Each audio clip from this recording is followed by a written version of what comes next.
इस वीडियो में हम आपको बताएंगे कि सन 1923 में होने वाला तुर्की का 100 साला मुआहिदा जो 2023 में खत्म होने जा रहा है, इसके खत्म होने से तुर्की को क्या फायदे होंगे और अरब ममालिक, यूरोप और अमेरिका को क्या नुकसान हो सकता है और इसकी पूरी दुनिया में क्या असरात होंगे। वीडियो में आगे बढ़ने से पहले हमारे चैनल को सब्सक्राइब करें और बेल आइकन पर क्लिक जरूर करें।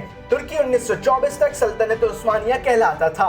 इस वक्त तक तुर्की इस्लामी दुनिया की सबसे बड़ी सल्तनत थी। तुर्की की खिलाफत उस्मानिया दुनिया के 3 बर्रे-ए-आज़मों में फैली हुई थी। ये उस्मानी खिलाफत एशिया, यूरोप और अफ्रीका तक वसी थी। इस खिलाफत का आगाज सन 1299 में हुआ और तुर्की की ये खिलाफत 600 साल से ज्यादा कायम रही। फिर अपनों की गद्दारी और दुश्मन की मकारी से ये खिलाफत सन 1924 में जबरदस्ती खत्म कर दी गई। इसके इख्तिताम पर ही मुआहिदा लौज़ान तय पाया, जो कि एक निहायत मुतनाज़ा मुआहिदा है। इस मुआहिदे की बहुत सी शराइत ऐसी थी कि आप लोग इनके बारे में जानकर हैरान, परेशान और पशेमान होंगे। इन शराइत को जानकर आपको मालूम होगा कि किस तरह तुर्की की मईशत की कमर तोड़ी गई। पहली आलमी जंग में तुर्की ने जर्मनी का साथ दिया था, जबकि बरतानिया की मुखालफत की थी। ये जंग 10 साल जारी रही और तकरीबन 1 करोड़ से ज्यादा लोग इस जंग में मारे गए, मगर ये जंग बरतानिया और इसके इत्तेहादी जीत गए। इसके बाद तुर्की और जर्मनी की पोजीशन कमजोर पड़ गई। जर्मनी ने अपनी शिकस्त तस्लीम कर ली, मगर इसका नुकसान तुर्की को भी हुआ, क्योंकि इस जंग के दौरान तुर्की अपने बहुत से इलाके गंवा चुका था।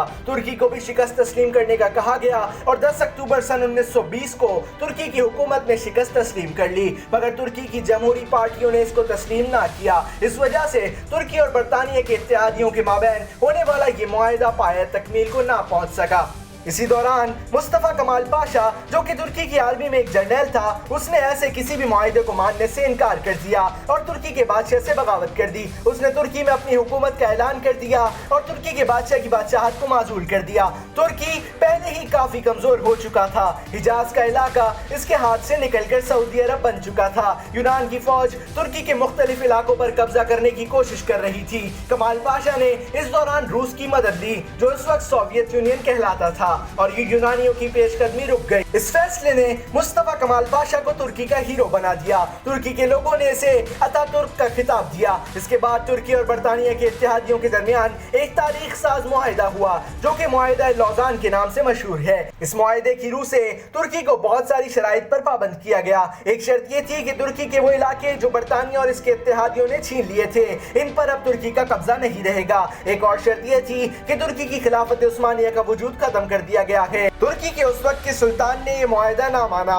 तो उनके खानदान समेत तुर्की से निकाल दिया गया। तुर्की के बादशाह की जमीनें और जायदादें भी कब्जे में ले ली गई। तुर्की का इस्लामी तशख्खुस भी खत्म कर दिया गया और उसको एक आजाद ख्याल रियासत बनाने का कहा गया। तुर्की में अरबी जबान पर पाबंदी लगा दी गई, यहाँ तक कि तुर्की में अजान भी अरबी जबान में देने पर पाबंदी लगा दी गई। ये पाबंदी तुर्की में काफी अरसे तक कायम रही। तुर्की में पेट्रोल काफी मिकदार में मौजूद था, मगर इस पर पाबंदी लगा दी गई कि तुर्की तेल निकाल नहीं सकेगा, बल्कि अगले 100 साल तक सिर्फ खरीद कर गुजारा करेगा। तुर्की की साहिली पट्टी जो बॉस्फोरस के नाम से मशहूर है, यहाँ से यूरोप के जहाज गुजरते थे और तुर्की को टैक्स अदा करते थे।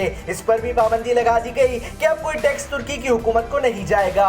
ये मुआहिदा 24 जुलाई सन 1923 को स्विट्जरलैंड के शहर लौज़ान में हुआ और इसी नाम से मशहूर हुआ। ये मुआहिदा अगले 100 साल के लिए था। अब सन 2023 में ये मुआहिदा अपने इख्तिताम को पहुंच जाएगा और तुर्की दोबारा अपनी खोई हुई पोजीशन हासिल कर सकता है। बॉस्फोरस के इलाके से गुजरने वाले यूरोपीय बहरी जहाजों को टैक्स देना होगा, जो कि तुर्की वसूल करेगा। तुर्की खुद पेट्रोल निकाल सकेगा, जिससे इसकी मईशत मजबूत होगी और अरब ममालिक के खोए हुए इलाकों पर दोबारा कंट्रोल हासिल कर सकेगा। तुर्की दोबारा से दुनिया की बड़ी मईशत बनता जा रहा है। तुर्की, रूस और चाइना मिलकर एक नया पावर ब्लॉक बना सकते हैं, जो कि आलमी फैसलों पर असरअंदाज होने की भरपूर सलाहियत रखेगा। अगर तुर्की ताकत में आ जाता है तो वो दुनिया में मुसलमानों पर होने वाले मजालिम को रोकने की कोशिश भी करेगा, जिससे फलस्तीन और कश्मीर जैसे इलाके भी आज़ाद हो सकते हैं। खुशकिस्मती से तुर्की को अब एक निडर और बेबाक लीडर मिल गया है, जिसका नाम रजब तैयब अर्दोगान है। अर्दोगान की क़यादत में तुर्की ने पिछले चंद सालों में बहुत तरक्की की है और तुर्की की मईशत अब दुनिया की 17वीं बड़ी मईशत बन गई है। तुर्कों की बहादुरी दिखाने के लिए आजकल ड्रामा सीरियल अर्तुगरुल दिखाया जा रहा है, क्योंकि जब खिलाफत को खत्म किया गया तो उसी वक्त तुर्की पर सुल्तान मोहम्मद वलीदुद्दीन की हुकूमत थी और ये अर्तुगरुल गाजी की औलाद से था। अगर आपको हमारी रिसर्च पसंद आई हो तो हमारी हौसला अफजाई के लिए हमारे चैनल को सब्सक्राइब करें और बेल आइकन पर जरूर क्लिक करें।